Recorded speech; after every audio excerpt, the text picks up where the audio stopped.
అందరికీ నమస్కారం అండి. ఈరోజు టాపిక్ ఏంటి అంటే సంక్రాంతి పండుగ అయింది కదండి. ఒక ఆవిడ వాళ్ళ అమ్మగారిని రమ్మని పిలిచిందంట. ఆవిడకి ముగ్గురు ఆడపిల్లలు అయితే మగపిల్లలు లేరు, భర్త చనిపోయారు. ముగ్గురు దగ్గర తిరుగుతూ ఉంటుంది. ఆవిడకి ఏదో పెన్షన్ వస్తుంది. ముగ్గురు దగ్గర తిరుగుతూ ఉంటే ఆ పెన్షన్ తోటి ఎక్కడ ఉంటే అక్కడ ఆ పిల్లల్ని చూసుకుంటూ తిరుగుతూ ఉంటుంది. పెద్ద ఆవిడ దగ్గరికి రావాలి పండక్కి.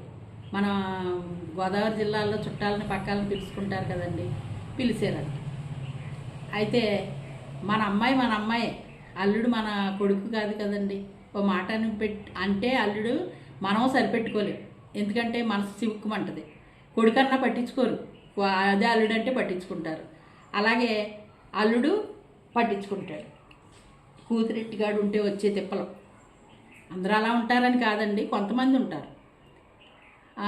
వచ్చారా, తింటారు, వెళ్తారు అనే మాటలు పక్క నుంచి మాట్లాడుతుంటే ఆవిడ పాపం వినిపించుకుని మనసు బాధ అనిపించి తిండి తింటాం మానేసి 4 రోజులను కాలక్షేపం చేసుకుని వెళ్ళిపోయారు.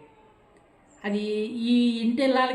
ఈ కూతురికి ఎలా అనిపిస్తుంది? మా అమ్మ వచ్చిన మూలాన కదా ఇలాగ మాట్లాడారు, మా అమ్మకి బాధ అనిపించేలాగా వెళ్ళిపోయేలాగా చేశారు అని ఈవిడ బాధపడుతుంది.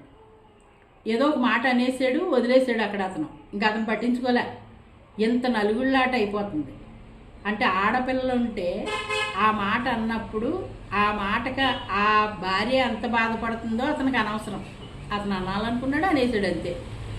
మళ్ళీ పండగ వెళ్ళిపోయిన తర్వాత అతని తల్లి వచ్చింది. అతని తల్లి వస్తే అతను ఆ అక్క అతని తల్లి వచ్చారంట. వచ్చినప్పుడు శుభ్రంగా అన్నీ తెచ్చి అక్కడ పెట్టి, ఇవాళ ఇది చెయ్యి, రేపు అది చెయ్యి, మా అక్కకి చేరుకోను, మా అమ్మకి చేరుకోను అని అంటే అప్పుడు ఈ భార్యకు బాధ కలిగి తిరగేసిందని పెద్ద గొడవ ఇంట్లో. అది ఎలా ఉంటుందండి? ఇటు వాళ్ళకి కొడుకు మూలానే వస్తే ఆ గారాభంగా చూసుకున్నాడు వాళ్ళని.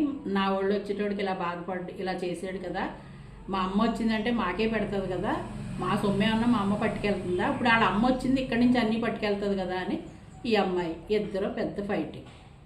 మధ్యలో పిల్లలు ఎప్పుడూ సుఖం ఉండదా మాకు, వాళ్ళ చిన్న చిన్న పిల్లలు మాకు ఎప్పుడు సుఖం ఉండదా అని కొడుకులు ఇద్దరు చిన్నపిల్లలు, మగపిల్లలు. ఆ పిల్లలిద్దరూ ఎప్పుడు ఏంటమ్మా ఏదో గొడవలు ఇంట్లో, మాకు చదువుకుంటే మీ దెబ్బలాట్లే గుర్తొస్తున్నాయనే భావం. అక్కడికి ఎంతమందిని బాధ పెట్టిన మాట అండి, ఒక్క మాటకే ఇంతమంది బాధపడుతున్నారు.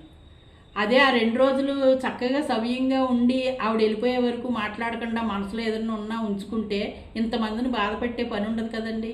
మాట వదిలే ముందు ఆలోచించాలి. కొడుకైనా అల్లుడైనా